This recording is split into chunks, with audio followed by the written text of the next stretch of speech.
Hello world and welcome. Today we'll talk about the really important part of the ML pipeline.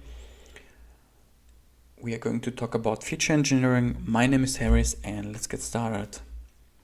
So if you like the content, please make sure to hit the subscribe button or leave a like comment there.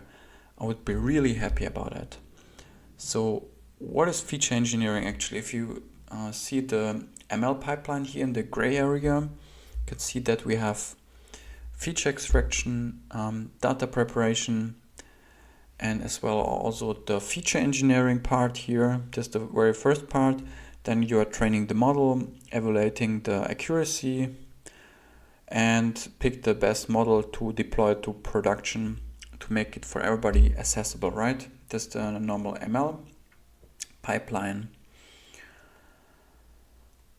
What we are going to do first is we are importing libraries that are required here, and we are loading data. I just took some mobile pricing data here, which are showing some kind of different features for some mobile phones, and then the target is to find out the price range, which is between 0, 1 and 2.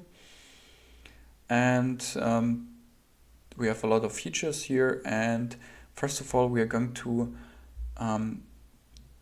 start with Unvariant Selection to take the most important features. We took the 10 best features here to just plot it in a sequence. So there's a select key best kind of classifier to score each feature depending on the target price, and then you can see there's a RAM is the very first and very important feature here, and afterwards comes pixel height and battery power as well on the second and third place.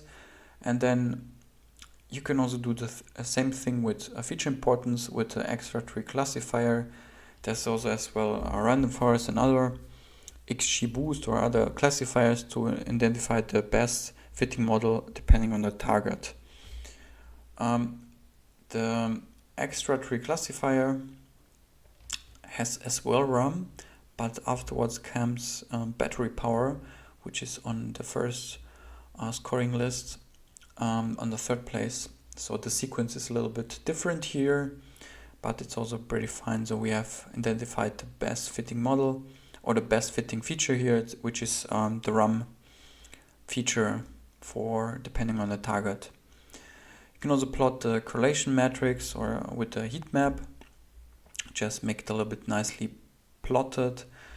The correlation between the target price range here and RAM, you can see on the green it's 0.9, which is also pretty good. So this kind of feature tells you a lot about the price, right, of a mobile phone. If you're still not sure about which feature to choose, you can also take PCA, print cell component analysis, to just calculate or reduce or extract features by I just took the PCA to plot the number of components due to the variance. So you can see that here on this function shows you that around about, let's say, 3 features are required to cover 100% of the information of the data here.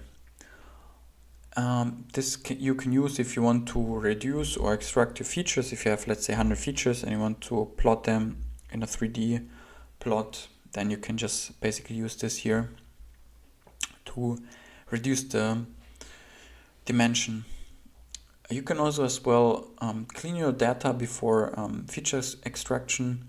And feature engineering, you can look for outliners here. I just plotted a box plot which is showing no outliners here. But you can also go further and check each dimension or each feature to vanish all the outliners with, let's say, isolation forest or other techniques to have a real clean data set before putting it into the model.